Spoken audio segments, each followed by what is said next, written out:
whistle, what was your consideration, and what happened to you next? In 2002, we captured Abu Zubaydah at a safe house in Faisalabad, Pakistan. We believed at the time that Abu Zubaydah was the third-ranking person in Al-Qaeda. That turned out to not be true. Although he was a bad man, he was not the terrorist mastermind that we thought he was. That was in March of 2002. In August of 2002, the CIA began torturing him at a secret site, and I objected to it. I objected to it inside the CIA. I was told to mind my own business, that the decision had already been made, there was nothing anybody could do to stop it or to change it, and I should just move on. But I knew that there were other people inside the CIA who were making the same complaints that I was, and I expected somebody to go public. That didn't happen. A year and a half later, I resigned from the CIA and went into the into the private sector. And again, I waited for somebody to come out and say something, and that just never happened. Finally, in December of 2007, I got a call from an American journalist, quite a famous American journalist, who had questions about the torture of Abu Zubaydah, and I decided that I was going to just tell the truth and go public. I actually, probably naively, did not expect the fallout that resulted. But the most important part of that is when I blew the whistle in December of 2007, the Bush FBI began investigating me.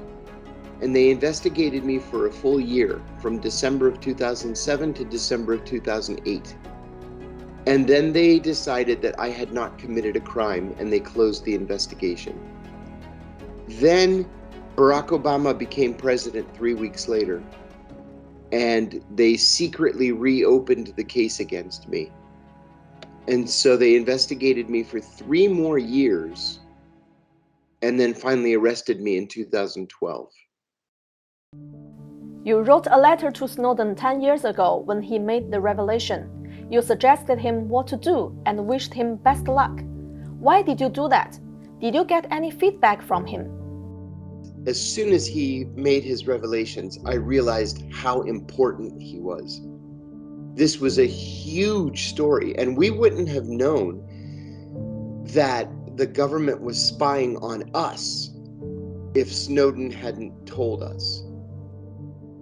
So I wanted to write him a letter because I knew from that very moment that he was going to go through exactly the same experience that I was going through. And I didn't want him to make the mistakes that I had made.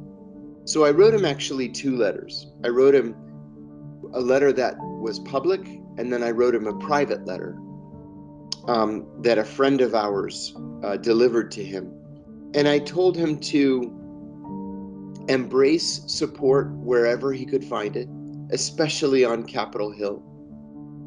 I told him to not trust anybody,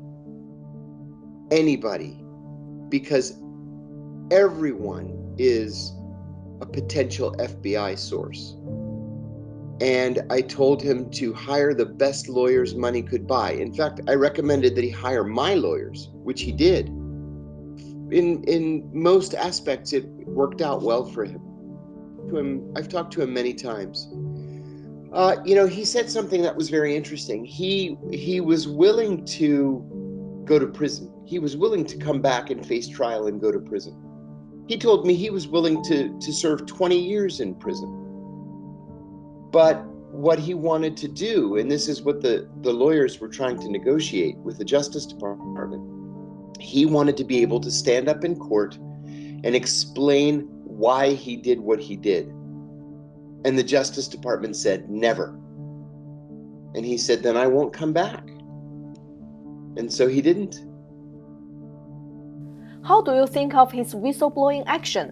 What commonalities do you have?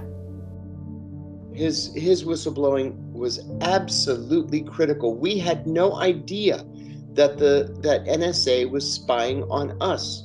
We had no idea that the FBI was using that information without court orders or warrants to spy on us. So I think he's a bona fide hero. I think that the country owes him a great debt of thanks and gratitude for what he did. How do you and Snowden communicate with each other? He doesn't use email. The last time I talked to him, like through Skype, was 3 years ago, January. It was right before COVID started. And now it's through Twitter. That's how he does most of his communication, through Twitter direct messages. He's an intensely private person. He doesn't think he did anything that was particularly unusual. He's wrong about that, of course. But he wants to be just a normal man who's living his life with his wife and his children. That's really what he wants. Money's not important to him. And he just wants to get his truth out there. 10 years on, what changes have Snowden's leaks brought in terms of US spying behavior? Around the world, they've intensified their behavior. You know, we've had revelations now on multiple occasions. For example, that the NSA was intercepting Angela Merkel's cell phone. Okay, that's big news. She was one of our closest allies. When the information was first revealed, Hillary Clinton went to Germany and apologized. And then we did it again. The problem there is, if you look at American public opinion, most Americans want the CIA and the NSA to spy on foreign leaders, even our friends.